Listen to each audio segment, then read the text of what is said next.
ನಾವು ಭಾಳ ಸಂತೋಷ ಆಗಿದೆ. ನಮ್ಮ ಪುಲಿಕೇಶಿ ನಗರ ಕಾಂಗ್ರೆಸ್ ಹಳೆ ಕಾಂಗ್ರೆಸ್ನವ್ರು ಯಾರು ಇದ್ದಾರೆ ಅವ್ರಿಗೆಲ್ಲರೂ ನಂಗೆ ಸುಮಾರು ಫೋನ್ಗಳು ಬರ್ತಾಯಿದೆ.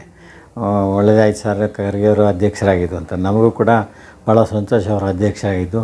ಮುಂದೆ ಅವರು ಅಧ್ಯಕ್ಷರಾಗಿ ಇನ್ನು ಭಾಳಷ್ಟು ಜವಾಬ್ದಾರಿ ಇದೆ ಅವರಿಗೆ, ಆ ಜವಾಬ್ದಾರಿ ನಿಭಾಯಿಸ್ತಿರೋ ಒಂದು ನಂಬಿಕೆ ಕೂಡ ಇದೆ ಅಂತ. ಸೊ ಪುಲಿಕೇಶಿ ನಗರದಲ್ಲಿ ಆಲ್ರೆಡಿ ಜನರು ಚೇಂಜ್ ಕೇಳ್ತಾ ಇದ್ದಾರೆ.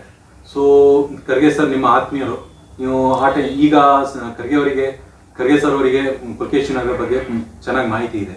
ಸೊ ಈ ಟೈಮ್ ಏನು ಅನಿಸುತ್ತೆ ಸರ್ ನಿಮಗೆ? ನಮಗೆ ಖರ್ಗೆ ಅವರು ಒಂಥರ ತಂದೆ ಸಮಾನ ನಮಗೆ. ನಮ್ಮ ತಂದೆ ಯಾವತ್ತೂ ಇಲ್ಲೋ ಆವತ್ತಿಂದ ಇವ್ರನ್ನ ನಾನು ನಮ್ಮ ತಂದೆ ಥರನೇ ತಿಳ್ಕೊಂಡಿದ್ದೀನಿ. ಹಾಗಾಗಿ ಅವ್ರಿಗೆ ಜಾಸ್ತಿ ನಮಗೆ ಅವ್ರ ಮೇಲೆ ಭಾಳ ಮರ್ಯಾದೆ ಇದೆ. ಅವರಂತೂ ನನ್ನ ಲಾಸ್ಟ್ ಎಲೆಕ್ಷನಲ್ಲಿ ಭಾಳನೇ ಪ್ರಯತ್ನ ಮಾಡಿದ್ರು, ಕೊನೆ ದಿವಸವರೆಗೂ ಪ್ರಯತ್ನ ಮಾಡಿದ್ರು. ಆದರೆ ಕಾರಣಾಂತರ ಆಗಲಿಲ್ಲ ಅಂದಮೇಲೆ ನಮಗೂ ಸ್ವಲ್ಪ ಬೇಜಾರಾಯಿತು. ಅವ್ರ ಮಾತನ್ನು ಕೂಡ ನಾನು ಕೇಳದೆ ಹೋದೆ. ಅವರು ನಾವು ಹೋಗ್ತೀನಿ ಅಂತ ಗೊತ್ತಾಗ ಫೋನ್ ಮಾಡಿದಾಗ ಹಿಂಗೆ ಈಗ ಹೋಗಬೇಡ ಅಂತ ಹೇಳಿದ್ರು. ನಾನು ಅದೊಂದು ದೊಡ್ಡ ತಪ್ಪು ಮಾಡಿದೆ. ಈಗಲೂ ಕೂಡ ಈ ತಪ್ಪನ್ನು ಈಗಲೂ ಜ್ಞಾಪಕ ಮಾಡ್ಕೊಳ್ತಾ ಇರ್ತೀನಿ.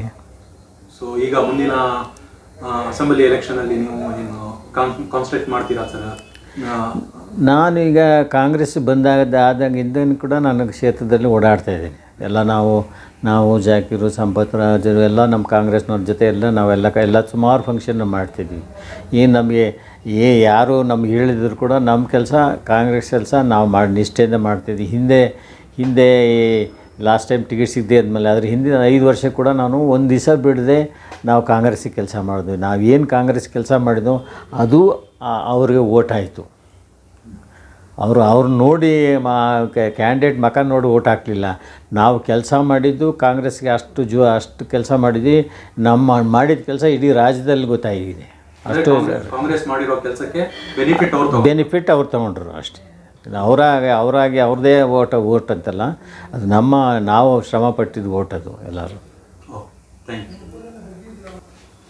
ಸೊ ಈಗ ಖರ್ಗೆ ಸರ್ ಅವರಿಗೆ ಇಲ್ಲಿನ ಸಿಚುವೇಶನ್, ಪುಲಿಕೇಶಿ ನಗರ ಸಿಚುವೇಶನ್ ಎಲ್ಲ ಗೊತ್ತಿದೆ. ನಿಮಗೆ ಎಷ್ಟು ಮಟ್ಟಿಗೆ ನಂಬಿಕೆ ಇದೆ ಸರ್ಗೆ ಮುಂದಿನ ದಿನಗಳಲ್ಲಿ ನಿಮಗೆ ಟಿಕೆಟ್ ಕನ್ಫರ್ಮ್ ಆಗ್ಬೋದು? ಇಲ್ಲ, ನನಗೆ ಟಿಕೆಟ್ ಕನ್ಫರ್ಮ್ ಮಾಡೋಕ್ಕಿಂತ ಚೇಂಜ್ ಆಗುತ್ತಂತೂ ಖಂಡಿತ ಚೇಂಜ್ ಆಗುತ್ತೆ. ಅದ್ರಲ್ಲಿ ನಾನೊಬ್ಬ ಆಕಾಂಕ್ಷಿ, ನಾನು ಪ್ರಯತ್ನ ಮಾಡಿದೆ. ಯಾಕಂದರೆ ನಾನು 4 ಬಾರಿ ಈ ಪುಲಿಕೇಶಿ ನಗರ, ಯಲಹಂಕ ನಗರ ಪ್ರತಿನಿಧಿಸಿದ್ದೇನೆ. ನನಗೆ ಎಲ್ಲನೂ ಏನೇನು ನಡೀತಿದೆ, ಹೆಂಗಿದ್ದಾರೆ ಜನ ಅನ್ನೋದು, ನಮ್ಮ ಕ್ಷೇತ್ರದಲ್ಲಿ ಎಷ್ಟು ಮಟ್ಟಿಗೆ ಬಡವರಿದ್ದಾರೆ, ಅವ್ರಿಗೆ ಏನು ಸೌಕರ್ಯ ಸಿಗ್ತಾಯಿದೆಯೋ ಇಲ್ಲೋ ಅನ್ನೋದು ದೊಡ್ಡ ಪ್ರಶ್ನೆಯಾಗಿದೆ. ಹಾಗಾಗಿ ಅವ್ರಿಗೋಸ್ಕರ ನಾವು ಪ್ರಯತ್ನ ಮಾಡಬೇಕು ಅಂತ ಇದ್ದೇನೆ.